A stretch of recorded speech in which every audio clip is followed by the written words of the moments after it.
Hello students எல்லாத்துக்கும் வணக்கம். இது நம்ம சேனல் ஷார்ட் அண்ட் கோர்ஸ். இந்த வீடியோவில் என்ன பார்க்க போகிறோம் அப்படின்னா, நாளைக்கு சர்டிஃபிகேட் விடுற மாதிரி சொல்லியிருக்காங்க. அதாவது பார்த்தீங்கன்னா டிஜிட்டல் சர்டிஃபிகேட், அதாவது எல்லாருமே அவங்களுடைய ஒரிஜினல் சர்டிஃபிகேட்டை ஆன்லைன் மூலிமா டவுன்லோட் பண்ணிக்கலாம். சரிங்களா? இது சிறந்த முறை தான். என்னன்னு பார்த்தீங்கன்னா, இதுக்கு முன்னாடிலாம் சர்டிஃபிகேட் எப்படி வந்துருந்துச்சு அப்படின்னா, ப்ரைவேட் கேண்டிடேட்டுக்கு ஒரு எக்ஸாம் சென்டருக்கு அனுப்பிடுவாங்க. சம்திங் ஒரு பாலிடெக்னிக் காலேஜ் அனுப்பிடுவாங்க. அங்கே போயிட்டு கலெக்ட் பண்ணிக்கணும். அதே மாதிரி பார்த்தீங்கன்னா இன்ஸ்டியூட் ஸ்டூடெண்ட்ஸ்க்குலாம் இன்ஸ்டியூட்டுக்கு அனுப்பிட்டு இருந்தாங்க. சரிங்களா? இப்போ பார்த்தீங்கன்னா ஜென்ரலாக சொல்லிட்டாங்க, சர்டிஃபிகேட்டை ஒரிஜினல் சர்டிஃபிகேட்டை ஆன்லைனில் விட்டுருவோம், டிஜிட்டல் சர்டிஃபிகேட்டாக விட்டுருவோம், நீங்கள் டவுன்லோட் பண்ணிக்கலாம்னு சொல்லிட்டாங்க. அதில் நான் ப்ரைவேட்டுக்கு தான் இல்லை இன்ஸ்டியூட்டுக்கு தான் அப்படின்னு சொல்லி மென்ஷன் பண்ணல. ஏன்னா நிறைய ஸ்டூடெண்ட்ஸ் ரெண்டு பேருமே இப்படி தான் பண்ணிக்கணுமா, அதாவது ப்ரைவேட் ஸ்டூடெண்ட்டும் இன்ஸ்டியூட் கேண்டிடேட்டும் ரெண்டு பேருமே இந்த மாதிரி தான் எடுக்குமான்னு கேட்டீங்க. அவங்க தனித்தனியாக மென்ஷன் பண்ணல, காமனாக சொல்லியிருக்காங்க. பொதுவாக ரெண்டு பேரும் பொதுவாக சொல்லிட்டாங்க. அப்போ எல்லாருக்குமே இந்த முறையில் தான் வரும். சரிங்களா?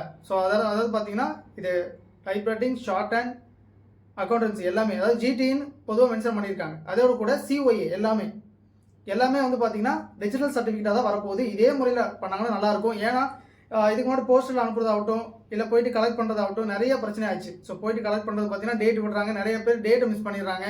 அதே மாதிரி பார்த்தீங்கன்னா போஸ்டரில் ரிசீவ் ஆகிறத எடுத்து பார்க்கும்போது அதுலேயும் சில பிரச்சனைகள் வந்திருக்கு. இந்த முறை ரொம்ப ரொம்ப நல்ல முறையாக இருக்குது. இதே மாதிரி கன்டினியூ பண்ணாங்கன்னா நல்லாயிருக்கும். சரிங்களா?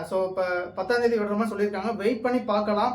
நாளைக்கு வெப்சைட் வரதுக்கு வாய்ப்பு இருக்குது. சரிங்களா? எல்லாருமே பார்த்தீங்கன்னா பாஸ் ஆன எல்லாருமே அதில் நம்ம சர்டிஃபிகேட் ஒரிஜினல் சர்டிஃபிகேட்டை டவுன்லோட் பண்ணிக்கலாம். சரிங்களா? நான் வெயிட் பண்ணி பார்க்கலாம். நிறைய ஸ்டூடெண்ட்ஸ் டவுட் கேட்டிருந்தீங்க. வேறு ஏதாவது டவுட் இருக்க பட்சத்தில் கமெண்ட் செக்ஷனில் கேட்கலாம் நீங்கள். சரிங்களா? இந்த முறை ரொம்ப சிறந்த முறை என்னோட தரப்புலேருந்து நான் சொல்கிறேன். உங்களுக்கு வேறு ஏதாவது ஐடியா தோணுது அப்படின்னா தாராளமாக நீங்கள் கமெண்ட் செக்ஷனில் சொல்லலாம். சரிங்களா? நன்றி.